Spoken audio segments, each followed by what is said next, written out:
Cher public, cher Dominique Hennequin, cher président, merci d'être avec nous ce soir pour le lancement de cette troisième édition. Alors, depuis novembre 2020, nous attendons la réouverture des salles de spectacle et notamment les salles du cinéma Le Club à Metz qui accueille notre festival international du film dédié à la transition écologique, sans doute un des premiers du genre. Alors, les salles sont toujours fermées. Et pour nous, il est hors de question d'annuler ou de reporter encore cette troisième édition parce que nous tenons à partager vraiment avec vous ces merveilleux reportages qui nous ont été envoyés, une soixantaine. Alors, comme d'autres manifestations, notre troisième édition, on appelle magique, une édition magique, une rencontre magique entre le cinéma et puis l'écologie, avec des films d'aujourd'hui, donc des jeunes, des moins jeunes réalisateurs d'aujourd'hui, qui pensent le monde de demain. Alors, cette édition se fera en ligne, tout à fait, de manière exceptionnelle. Et là, je tiens vraiment à remercier la plateforme Imago qui nous accompagne, qui nous accueille et qui nous aide à la présentation de cette édition. Et je tiens bien sûr à remercier nos équipes, les équipes de l'Institut européen d'écologie, les permanents, les bénévoles, les gens qui ont permis que se passe cette aventure, parce que c'est vrai que pour nous, c'est une aventure inédite. Alors, merci Dominique, d'être à nos côtés depuis le mois de novembre et bien avant. Donc, c'est une belle aventure et ce week-end sera très dense, je pense, pour les uns et pour les autres. Merci beaucoup, Marianne, et merci beaucoup à l'Institut européen d'écologie de m'avoir choisi comme président. Je suis très, très touché d'être dans ma ville président de ce festival pour cette édition un petit peu particulière. C'est vrai que j'aurais aimé qu'on partage tout ça dans les salles de cinéma et j'espère qu'on va y revenir très vite.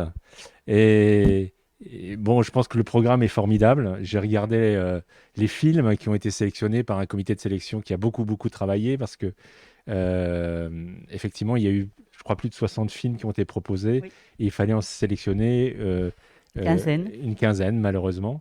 Donc, dans ces films, moi, ce que j'ai repéré surtout, c'est que effectivement, on montre les problèmes qui se posent sur notre planète et ils sont nombreux, on les connaît. Et pour avoir beaucoup voyagé autour de la planète, je peux en témoigner.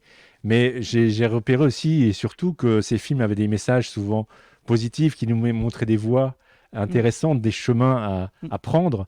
Et c'est ce que je retiens, moi, de cette sélection.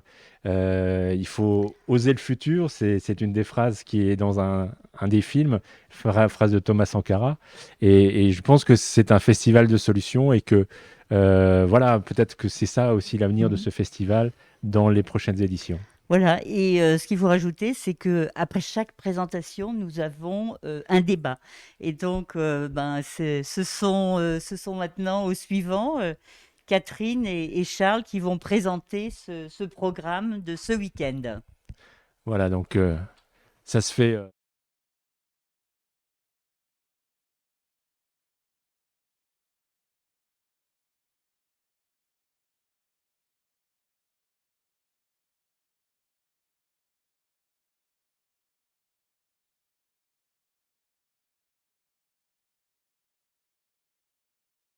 Pas le public, on n'est pas dans les salles.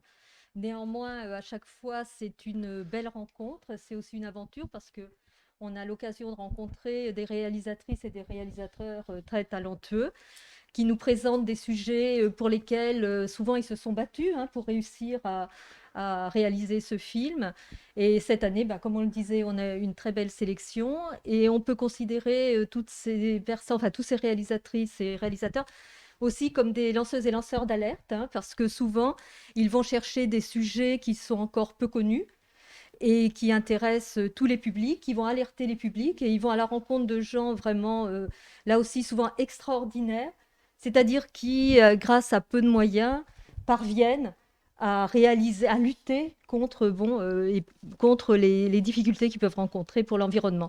Et donc Charles va pouvoir vous présenter plus en détail cette sélection qui encore cette année est vraiment très intéressante. Et donc, je me présente, Charles Florentin, je suis responsable du comité de sélection. Donc, pour cette troisième édition, les films qui ressortent ont un thème, on va dire, commun et majeur.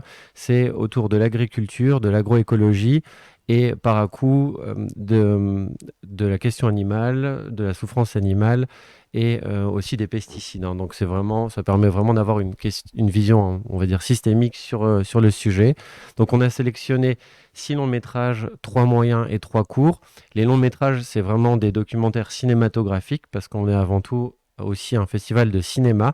Donc ces longs métrages ont une vision pas objective de journaliste, mais une vision subjective d'auteur. C'est vraiment un travail d'auteur, un travail artistique, hein. Les films ont un fond et une forme intéressantes. Les moyens métrages sont plutôt des formats télévisuels, mais qu'on a quand même sélectionnés parce que le fond était vraiment intéressant. Et les courts-métrages, c'est des premiers films, souvent des films qui ne sont pas de réalisateurs professionnels, mais on les a sélectionnés parce que les sujets étaient intéressants et ça leur donne un petit coup de pouce. Et l'ensemble de la sélection, elle permet une chose, c'est non pas de faire la morale, mais d'interroger, de questionner les spectateurs. Et grâce à la connaissance et au savoir, et ben, ça nous permet à nous tous de peut-être changer un peu les choses et le monde. Donc, ce qu'il faut dire, c'est que c'est un véritable festival avec des horaires fixes, des séances fixes. C'est pas à la demande, comme sur les plateformes. Au contraire, c'est un rendez-vous là qu'on donne à tous, avec à chaque fois, je pense, un débat derrière qui sera certainement très intéressant. Et comme dans tous les festivals, il y a aussi des prix. Donc, il y en a 3. Je voudrais les citer. Il y a le prix du public. Il faut vous rendre sur le site du festival et vous pouvez voter en direct en fonction des films que vous aurez vus, sur les films qui vous ont plu. Donc je vous invite tous à aller ou par Facebook ou sur le site internet pour aller voter et participer à ce prix du public. Il y a le prix Noénois. C'est un prix qui associe la grande région et tous les partenaires de la grande région. Donc Noénois est un réseau européen auquel appartient l'Institut européen d'écologie. Et donc tous les partenaires de ce réseau ont voté pour ce prix. Et puis enfin, il y a le prix du festival, le grand prix du festival. Et tous ces 3 grands prix, ben, on les remettra à la fin du festival, c'est-à-dire dimanche soir, à nouveau avec vous en direct et avec plaisir. Et comme tous les festivals, on a aussi beaucoup de partenaires et on a eu la chance de recevoir un message de la ministre de la Transition écologique, Barbara Pompili, et ben, on va lui céder la parole pour ensuite vous présenter tous les partenaires du festival avec Marianne. Bonjour à toutes et à tous. Godard disait « Avec le cinéma, on parle de tout, on arrive à tout ». Il n'imaginait sans doute pas en disant ça que l'écologie aurait un festival à elle sur grand écran. Et votre festival dit quelque chose de très profond sur ce que le cinéma peut faire et fait pour l'écologie. Oui, le cinéma donne à voir, à comprendre un monde qui change. Il réveille, il agite, il stimule, il émeut. Il nous fait vivre toute la complexité des défis de notre époque, d'une réalité que personne ne peut plus ignorer, qui nous touche toutes et tous, où que nous vivions. Oui, le cinéma est cet art si particulier qui retranscrit la richesse de l'expérience humaine, l'importance vitale du combat écologique. Car les films que vous diffusez, ce sont autant de témoignages, des preuves d'un monde qui change, des appels à l'action pour semer le monde de demain, pour bâtir une grande muraille verte, sauver les Alpes. Et je ne pourrai pas tous les citer. Et ces appels, vous avez voulu les faire retentir bien au-delà des portes de la belle ville de Metz, en mettant à l'honneur des films du monde entier, des documentaires aussi, comme le travail remarquable de Jean-Robert Viallet, en attirant un public le plus large possible, jeunes et moins jeunes, personnes en réinsertion ou en difficulté. Votre festival leur est ouvert et je tiens à le saluer. Parce que l'écologie, c'est l'affaire de tous. Le cinéma, c'est cet art populaire, ouvert sur le monde et son temps. Il a toute sa place, tout son rôle à jouer dans la transition. Pour nous montrer le monde tel qu'il est, tel qu'il peut être, et je n'ai aucun doute, tel qu'il sera.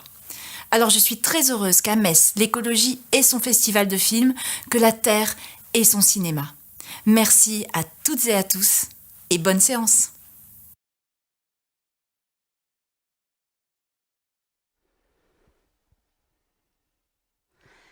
Merci, merci Madame la Ministre, merci chère Barbara, parce que nous nous connaissons et puis nous sommes très heureux d'accueillir Monsieur François Grosdidier, donc maire et président de Metz Métropole, qui est à nos côtés pour ce lancement.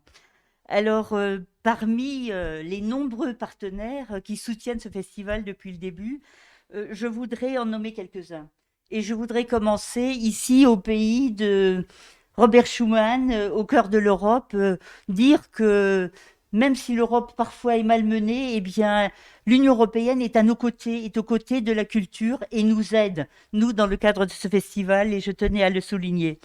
Je tiens également à donner une mention spéciale à un bureau Ecolor qui est à nos côtés depuis le début et qui, également depuis 40 ans, nous, Institut européen d'écologie, nous fêtons les 50 ans cette année et eux, depuis 40 ans, ils militent pour le bien-être de nos concitoyens, pour intégrer l'environnement dans les projets d'aménagement.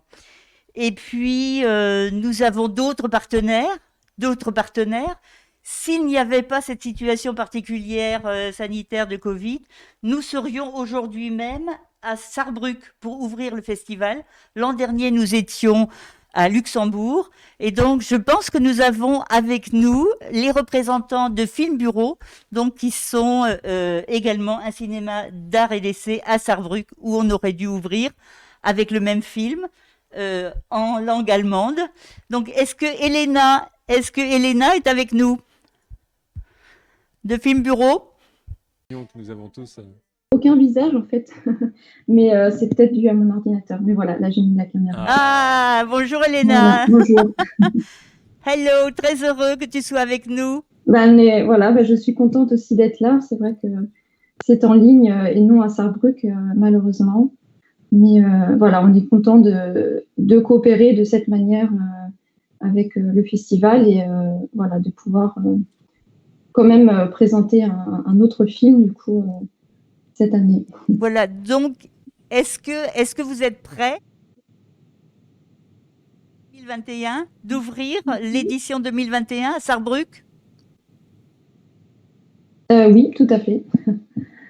Voilà, un chouette rendez-vous qui est pris. Merci à toi Elena et le bonjour à nos amis de Film Bureau à Sarrebruck. Voilà, à tous les collègues. Et maintenant, nous faisons un bond puisque nous passons l'océan Atlantique pour rejoindre Atlanta. Alors, est-ce que Atlanta nous répond? C'est Stéphanie ou Tatiana? Alors, ce sont des... Bonjour. Bonjour. Mets ta caméra, s'il te plaît. Bonjour, oui, en fait, j'ai mis la caméra. Super. Oui. Tatiana, voilà, Tatiana, mets ta caméra, voilà. Ah, c'est pour qu'on voit le campus. Très bien. Voilà, sur le campus de Georgia Tech à Atlanta. Et je suis très heureuse de vous rejoindre pour cette ouverture de cette édition du festival online.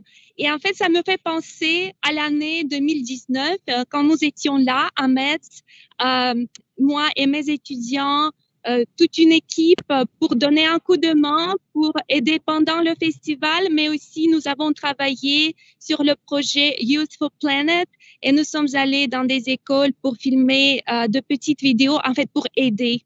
Et c'était vraiment une expérience inoubliable et magnifique. Et la bonne nouvelle que nous comptons vraiment vous rejoindre cet automne 2021.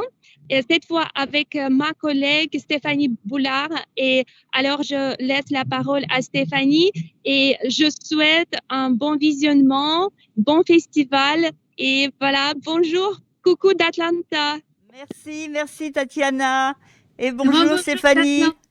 Oui, alors moi je suis Stéphanie Boulard. Nous sommes vraiment heureuses toutes les deux avec Tatiana d'être avec vous pour le lancement du festival aujourd'hui.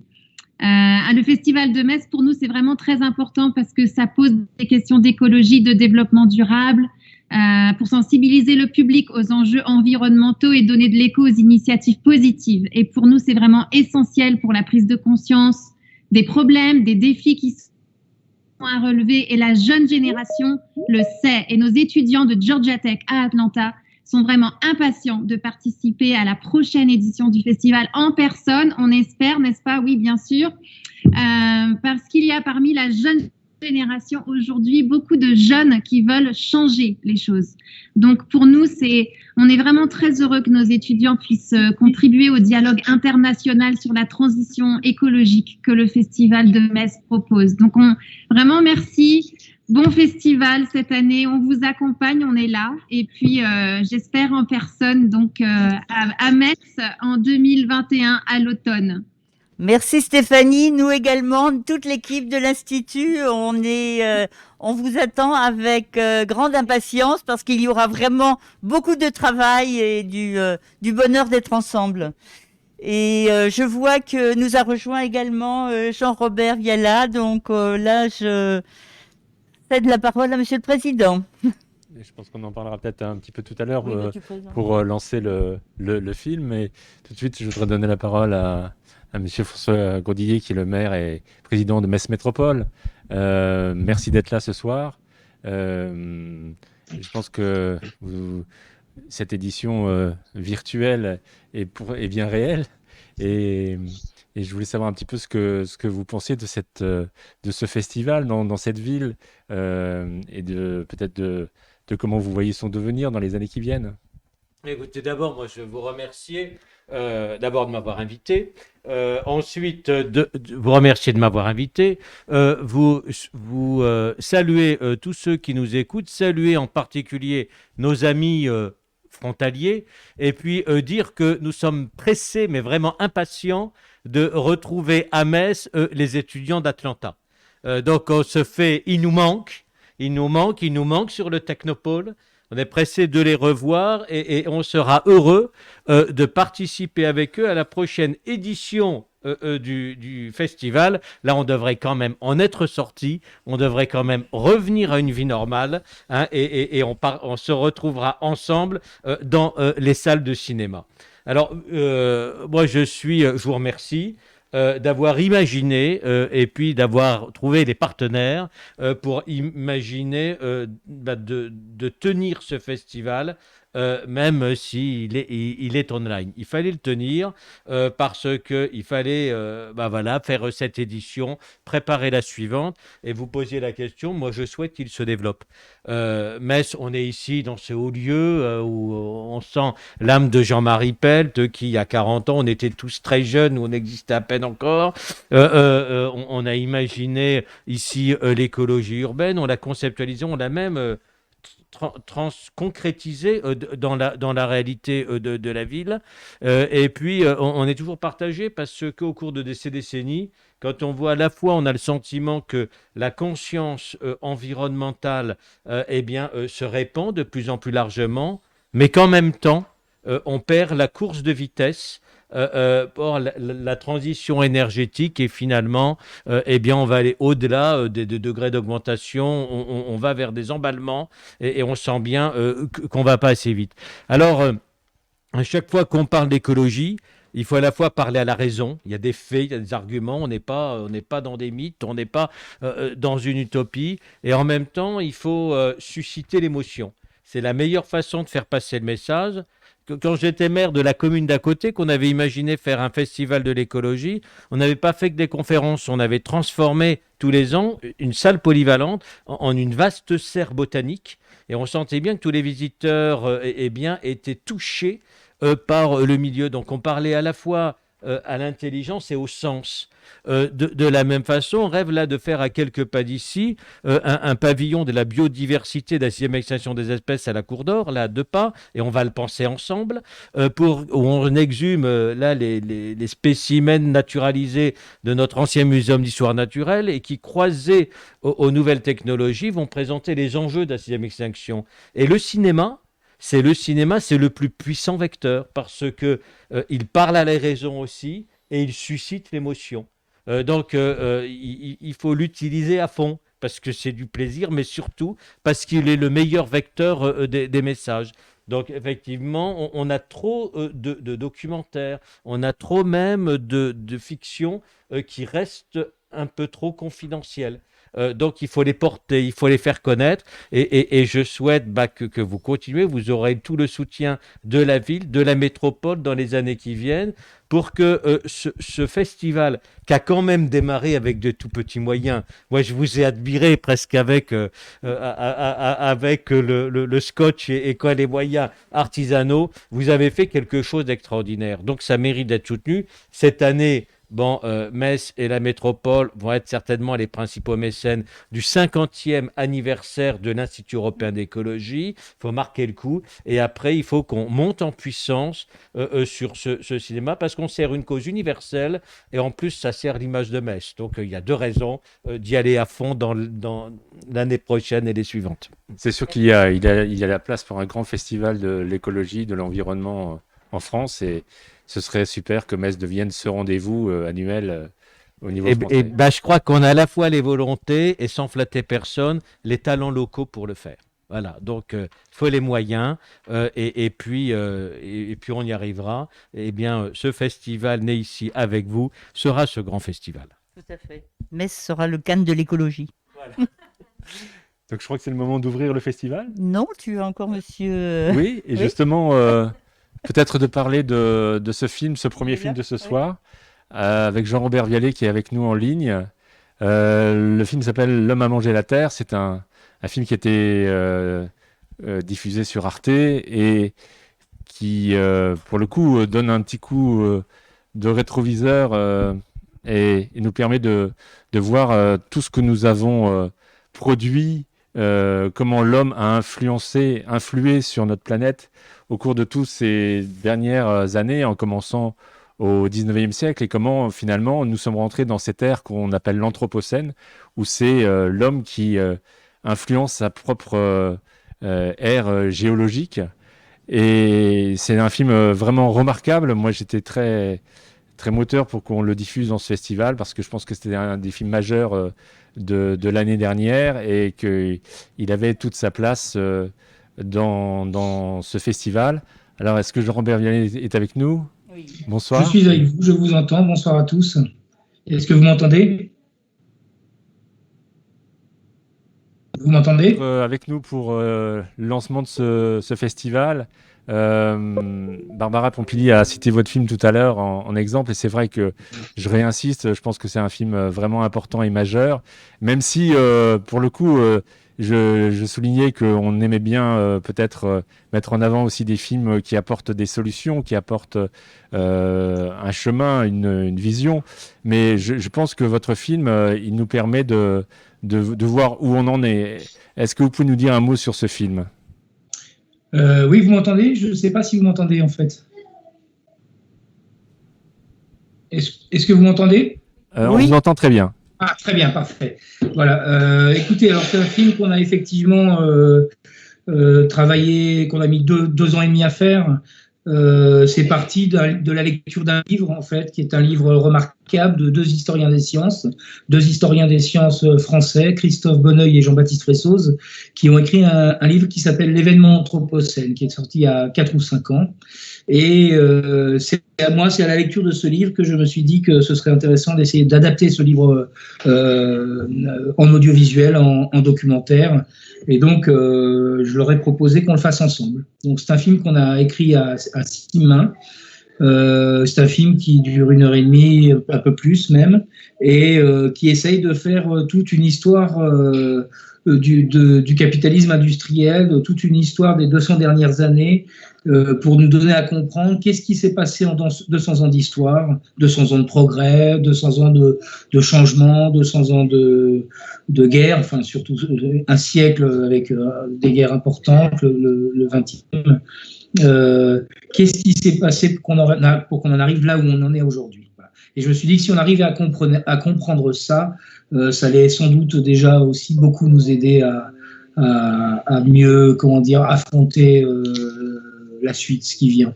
Et que c'était important de porter ces idées-là, ces réflexions-là, ces questionnements-là, et toutes ces archives qui nous permettent de raconter ça, de le porter au public le plus large possible. Comme vous le dites, on on voit l'importance des guerres et on voit comment les guerres ont fait progresser aussi l'industrie, ont fait progresser aussi la chimie. Donc c'est vraiment très intéressant de ce point de vue-là. Et on voit une sorte de fuite en avant quand même dans ce film. Ce qui est incroyable, c'est les sources d'archives que vous avez pu vraiment trouver. J'imagine que ça a été un travail incroyable à faire. Ouais, alors effectivement, c'est un film qui est quasiment construit 100% en archives, puisque c'est un film sans interview de spécialistes ou de chercheurs. Les spécialistes et les chercheurs, je les ai rencontrés, ils ont beaucoup inspiré ce film. Les deux que j'ai cités, mais des gens comme Bruno Latour, enfin beaucoup de gens ont participé, beaucoup de gens ont participé à l'élaboration des idées. Mais sinon, le film est effectivement construit 100% avec des archives. Et notre idée, c'était de mettre vraiment les images de l'époque pour les comprendre.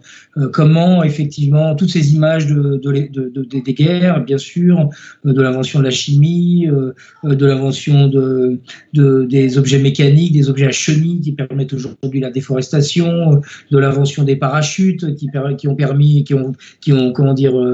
participé à la recherche et qui ont obligé les industriels à inventer par exemple le fil nylon pour que ce soit possible d'avoir des parachutes, fil nylon qui a été ensuite utilisé pour la pêche industrielle dans les gros chalutiers. Enfin, il y a toute une histoire comme ça qui se raconte et qui peut se raconter en images, qui nous raconte l'évolution des 200 dernières années et qui nous permet de comprendre ce qui s'est passé et où on en est. Alors effectivement, le constat n'est pas toujours super joyeux à regarder, mais je pense que le film, malgré tout, doit donner de l'espoir, parce que c'est en comprenant tout ça peut-être qu'on ne refera pas les mêmes bêtises. Un grand merci d'avoir participé à ce lancement. Et on est très heureux et très fiers de pouvoir diffuser ce film ce soir. Et donc, moi, je vais officiellement ouvrir ce festival et vous souhaiter un très bon festival, de bonnes projections, de beaux débats. Et vous retrouver tout au long de ce week-end et bien sûr dimanche soir pour le palmarès de ce festival. Alors, bonne projection, bon premier film, L'homme a mangé la terre de Jean-Robert Vialet.